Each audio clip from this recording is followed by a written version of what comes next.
How to check error code. When the air conditioning stops working and the timer indicator starts blinking, it means that there is an error. Use the remote control or the Panasonic Comfort Cloud application to identify the error codes. Point the remote control towards the air conditioner and press the check button using the pin for 5 seconds.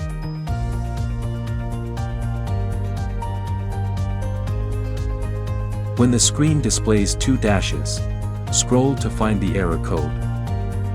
When the correct error code is found, a notification sound will be heard. You can also identify error codes through the Panasonic Comfort Cloud app. Press the notification button above. An error code will be displayed.